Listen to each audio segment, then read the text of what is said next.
You've always seen maybe some of those little cartoons in the newspaper of St. Peter and his book, and that, when we get to the gates of heaven, he's going to open up the book, he's going to see, is your name in the book, or is your name maybe not in the book?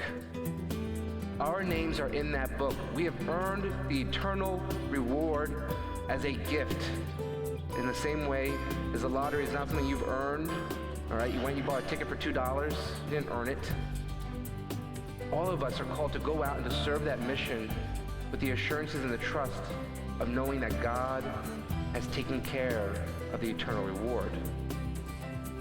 Rather, do we go out maybe to the grocery store? Do we go out to our workplaces, to our schools? Do we go out to wherever we have in the world? Do we go out and share that message? Yes, some people might look at you and say, get rid of that. I don't want to hear that. Shake the dust off. I remember as a child, I went to high school, not close, but over in New York City, over at Regis High School, and we would commute every morning. My father, he worked downtown, but I had to get to school a little bit earlier than he had to get to work, so he always just hung around in the car for a little while. We would take the PATH train out of Harrison, and maybe some of you also commute over to Harrison and take the PATH into the city, probably maybe not as much as you used to before the pandemic. But I remember we would go every morning, and most of the times I'd be pretty awake, sometimes not so much. Again, I was 14 years old, so it's to be expected. But I remember we'd always come to that part, and there was this billboard. Just after you pass by exit 12, when 280 narrows down to just those two lanes, there's always that traffic. So I always had plenty of time to look at that billboard. And it was a billboard that was showing the lottery. And you would see, how much the Powerball was going to be worth and how much the Mega Millions was worth. And you'd see that number go up and up and up and up. And whenever it got high up enough, then my dad would be like, all right, let's go. We're going to stop by, the store on the way home, and we'll buy a couple tickets for the lottery because, it's $400 million or $500 million or whatever. And then the next question that's always asked is, what would you do if you won that money? Well, first of all, of course, the government will take half of it away, and that always happens. But then you look and you say, well, what am I going to do with all this money? You probably said to yourself, you think like, I'm going to get a house, or I'm going to pay off the mortgage on my house, or I'm going to spend that money, I'll get the house. And then maybe I'll get the car, maybe that nice little convertible you've always wanted, spend the money on the convertible. Then you say, I'm going to go do the trips, and we're going to do that trip. We're going to do it all first class, of course, right? We're not going to be sitting in the back. We're going to have that champagne, and we're going to get into those really nice 5-star hotels everywhere we go. As you plan all this stuff, you think to yourself, this is what I would do if I won this big lottery with all this money. But sooner or later than afterwards, you look and say, there's only so much vacationing one person can do. There's only so much of that you can do until you'll finally get bored, or until you finally realize like this is not what my entire life is going to be. So then you're able to say, well, then what would I want to do if money is not a factor? Maybe you say, I want to be a musician, and I want to go every day in Manhattan on the streets at the subway and play that guitar and sing, and whatever money I get, that's what I get, and I can do that every day and love what I'm doing and enjoy playing that music. Maybe you say, I want to just be a mom. I just want to be a mother, and I just want to be able to be a mother to my children and not have to worry about, like if I marry this man, does he have a very, good job? Is he making a lot of money, or is he not making a lot of money? And be able to just to go and live that family life. All of a sudden you start to say, well, wait a minute, I don't have to worry about the money part, and I can do that which I love. Or you can be like some of those other lottery winners, those who do think everything can be done with just spending money, that the spending of money can be their ultimate joy, and usually those lottery winners end up poorer than they did before the lottery. A lot of times they end up with a lot more troubles and psychological challenges to face, having won all that money than having basically lost it all away. You can be either way. Use that as a way to say, I can go out, or just become enveloped only in that money. My dear friends, we have won the lottery.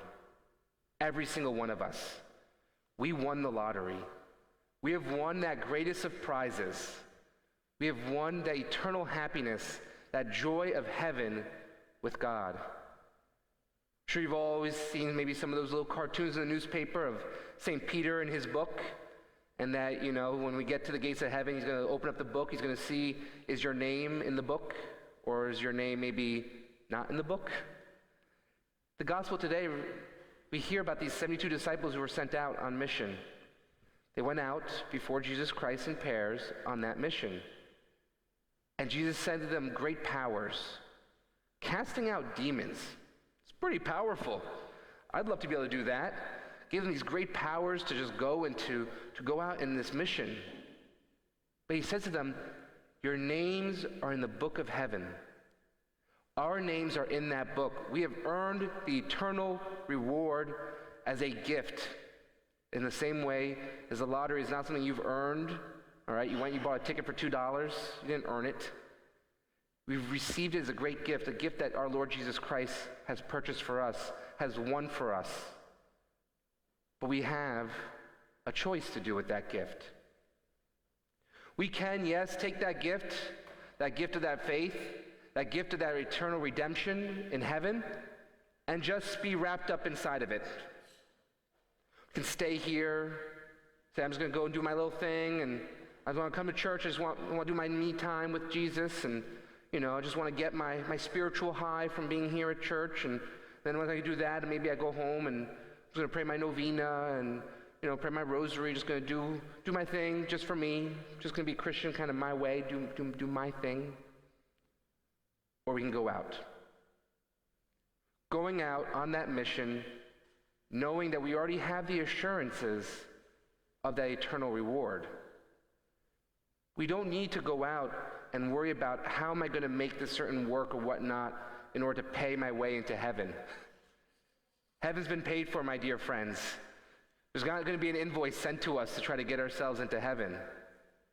In a lot of ways, it's like the person who's won the lottery, who's got all that money in the bank, so they don't have to worry about the mortgage or the insurance or any of that type of stuff, and is able to just go out and to live what they love. All of us are called to go out and to serve that mission with the assurances and the trust of knowing that God has taken care of the eternal reward. So do we? Do we go out? If you've ever been here at Notre Dame, you know that we have in our vision and mission to go out and to be missionary disciples. We go out to go and preach the good news to those towns beyond just here. Oftentimes it's nice when our parish grows in numbers, but if those people are not new, if they're just someone who, say, came from St. Virgil over here to Notre Dame or came from another place to here, well, that's not going out and being missionary, really. Rather, do we go out maybe to the grocery store? Do we go out to our workplaces, to our schools? Do we go out to wherever we have in the world, and do we go out and share that message? Yes, some people might look at you and say, get rid of that. I don't want to hear that. Shake the dust off. Move forward. But continue always with that heart of a missionary. Continue always with that heart to go and to share that good news, knowing that you're not going to be judged because I went out and, God, I tried, and I asked my friends, and I asked my coworkers, and I asked that guy I saw just at the grocery store, and they didn't come to church. God, I don't know. I failed. I guess I don't get into heaven because I didn't bring anyone. No. We've won the lottery already. Our name's in the book. But if you don't go out, if you just stay wrapped up in yourself, if you don't even try to spread the good news, to live our faith in an active way beyond just the 8 walls of our church, that's when all of a sudden you might find that you've wasted all that money away. That you took that was given for you and gained for you and squandered it.